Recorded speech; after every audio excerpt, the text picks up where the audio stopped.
When you were first approached about auditioning for Hugo, how aware were you of Martin Scorsese's work as a filmmaker? I was pretty aware, I knew, of course, you always know Martin Scorsese, and you know who he is, basically, and he's a legend, so you always know his name. But I wasn't allowed to see really any of his movies until, I saw Aviator right before the film, which I saw that probably a year before I did Hugo. And so I did know that he was really good, but I hadn't seen, any of his classics. But I was a little too young. And then now I have seen, actually, a good bit of his movies, so. And what do you think convinced him to pick you for Isabel? Well, I actually tricked him into thinking I was a British actress when I auditioned for the role. I went in and, throughout the whole auditioning process, he thought I was British until at the end of this one audition I did in person with him. I was like, okay, thank you, Marty, bye. And he was like, hold up. He was like, you're American? I was like, I am. He was like, I thought you were British. I was like, I tricked you. He was like, oh my gosh. So I think that's what it was. I tricked him into thinking. Good technique to pass on to other young actors, Yeah, lie to your director. No, I'm kidding. Did you create much of a background for Isabel before we meet her in the film?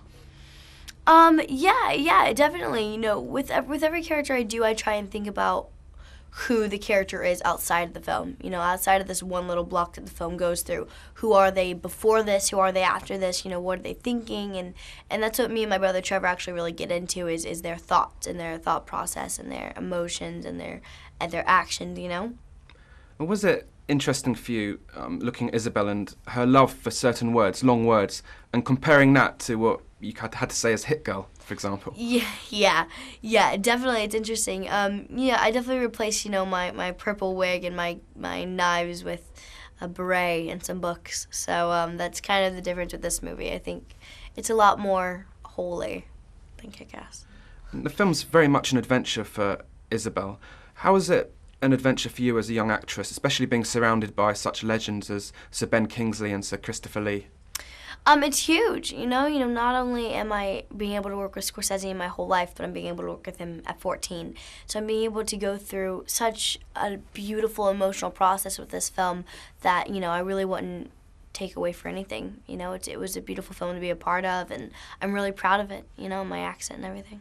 Was there anything you picked up from some of the, let's say, older actors? Yeah, you pick up a lot from just being around them and being with them and watching them and interacting with them and seeing how they act and react, as actors. And so I definitely learned a lot from Ben and, Sacha Baron Cohen and, Sir Christopher Lee and everyone, really. Bearing in mind Sacha Baron Cohen had a moustache, were you ever tempted to say, please, just do a bit of Borat for me? No. Yeah, it was interesting. When I first met him, I was like, I wonder how he's going to be, what he's going to be like. Is he going to be like a real-life Borat? Like, you never know. And so when I met him, he was just one of the most professional, posh, kind of gentlemen of all time that I've ever met. And it was really interesting. It was kind of like a shock. I was like I really didn't expect you to be so normal. So, no, I never asked him to do Borat, but I think he did it a couple times on set,